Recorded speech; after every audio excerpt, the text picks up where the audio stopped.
Toreto toba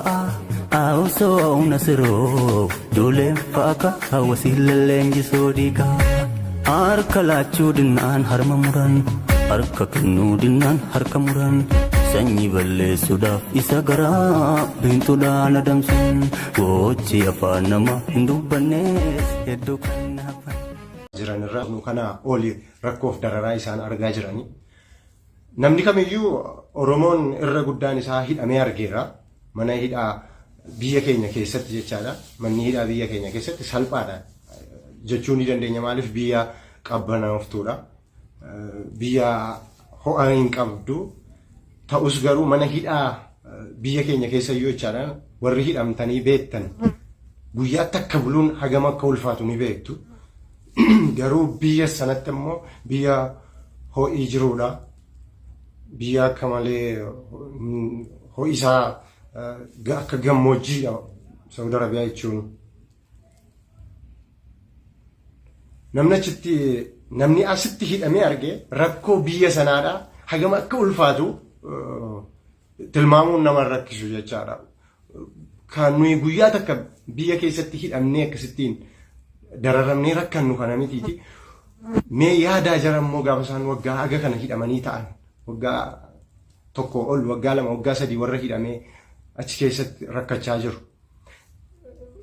obbolaawwan keenya kun beekaa biyya keessatti illee dalagachuu dadhabanii roorroon itti hammaatee wanti isaan dalagan bu'aa dhabee fi jechaadha baqatanii fi biyyaa ba'anii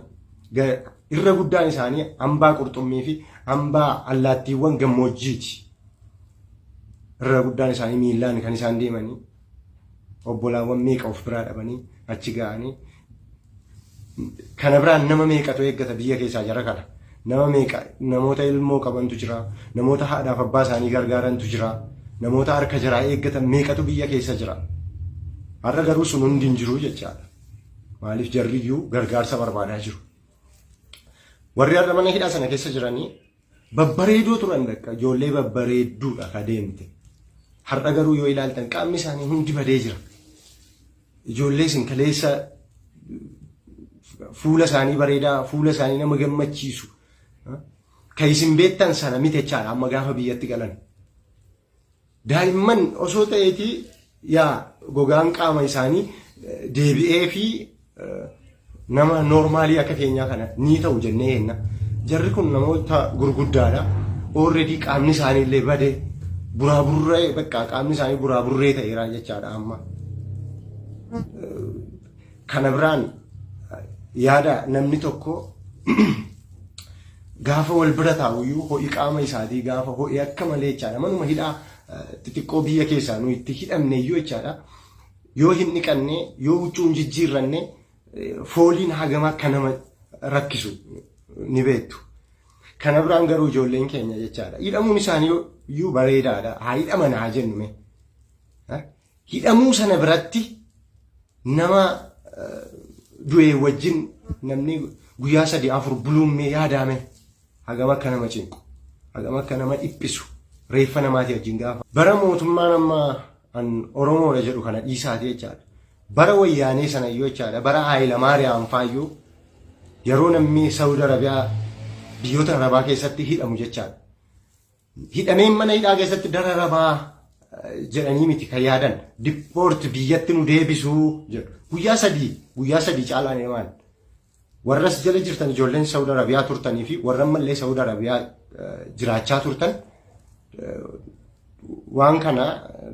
waanan sobaa jiru natti hin fakkaatu dhugaadha wanti kun maaliif guyyaa sadii ol turanii hin beekan biyyatti deebifamaa turanii jechaadha garuu mootummaan amma jiru kun an akka yaada kiyyaatti jechaadha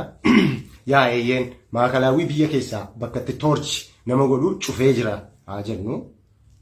kabraallee banatee jira garuu immoo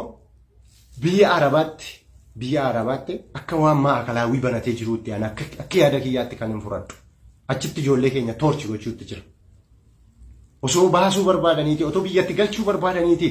walitti dhufeenya qabu wal bira dhaqanii waa'ee biizinaasaa fi waa'ee birrii waa'ee maallaqaa dubbachaa oolu waa'ee hidhamtoota kanaa dhamaa dubbachuu dadhaban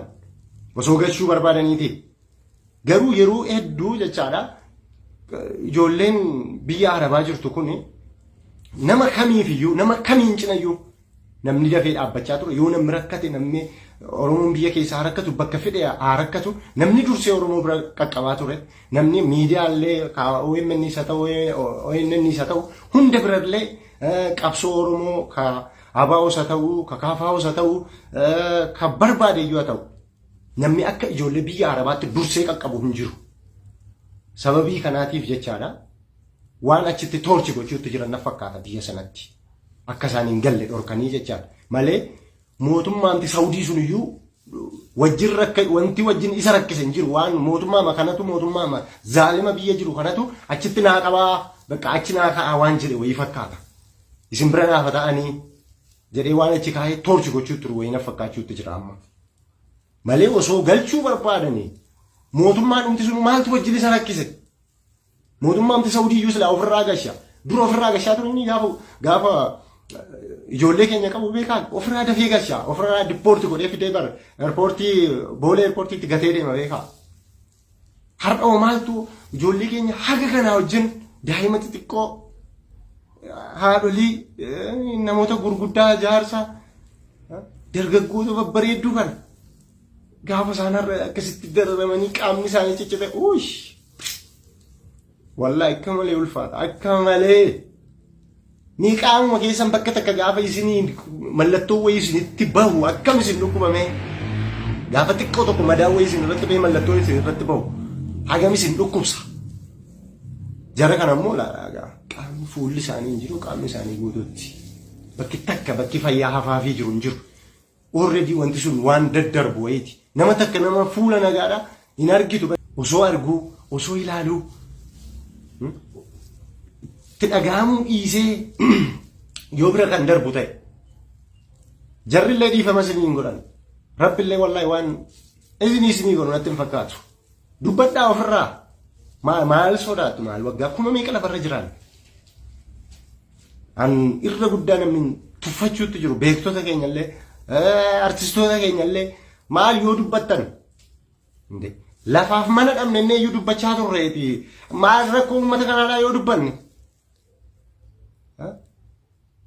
mootummaa bira dhannee bar lafa nuulaadhaa mana nuulaadhaa innee iyyaa turre artistoonni wal beeknaati har'a rakkoo ijoollee kanaadhaa maan dubbanne maaf baatanii waan jenne isintu dhageettii qaba isintu itti siqaa jira mootummaa kanatti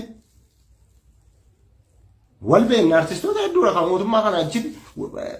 akka malee walitti sittanii waliin jiraachaa jirtan beektota keenyas gaazexeessitoota haa ta'u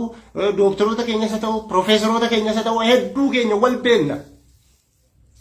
waliin illee haasa'ee isinillee dhaggeeffadhee beeka waliin teenyee illee finfinneetti illee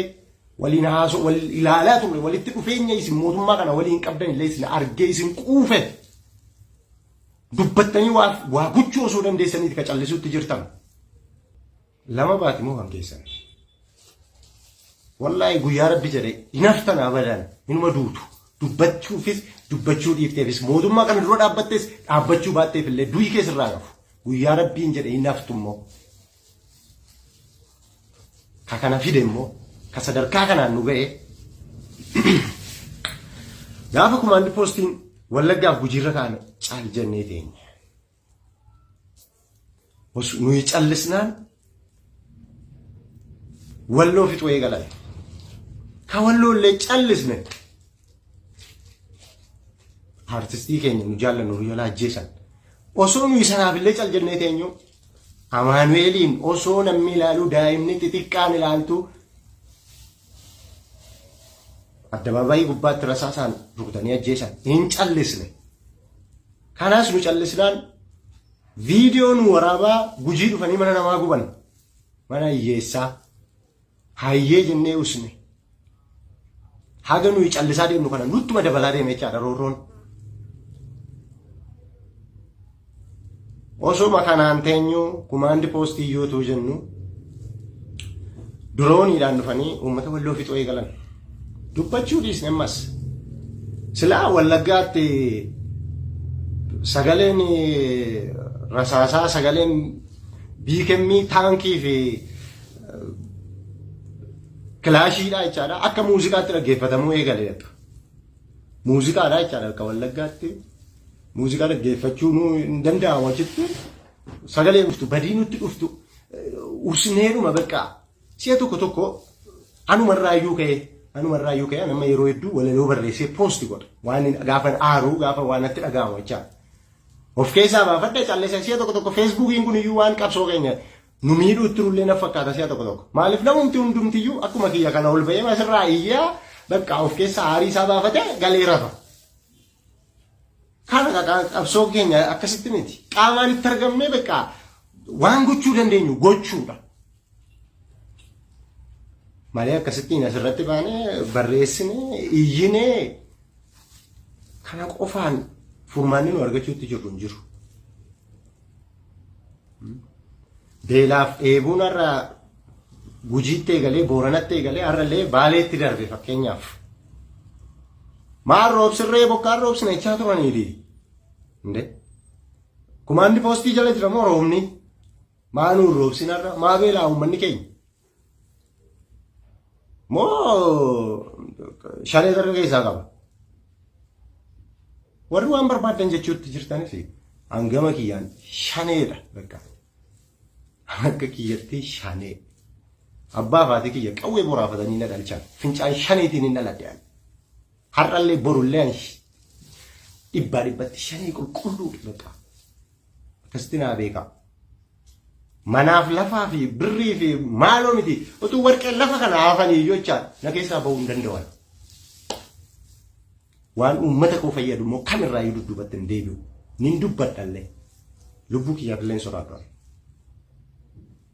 Uummata akkas nama jaallatu kanaaf uummata akkas lubbuu isaa dabarsee namaaf kennu kanaaf amanamanii qabsaa'uun wallaahi waan guddaadha. Hin argamu iyyuu. Nama carroomeedha namni saba kanaaf of kennee qabsaa'u. Kanaafuu artistoonni keenyaaf beektonni keenyaa warri mootummaa kanatti sixxan wal beeknaa please rabbii jedhaati dubbadhaa. Jijjiirama fiduu ni dandeessu yoo dubbattan inni isinitti amannaa waliin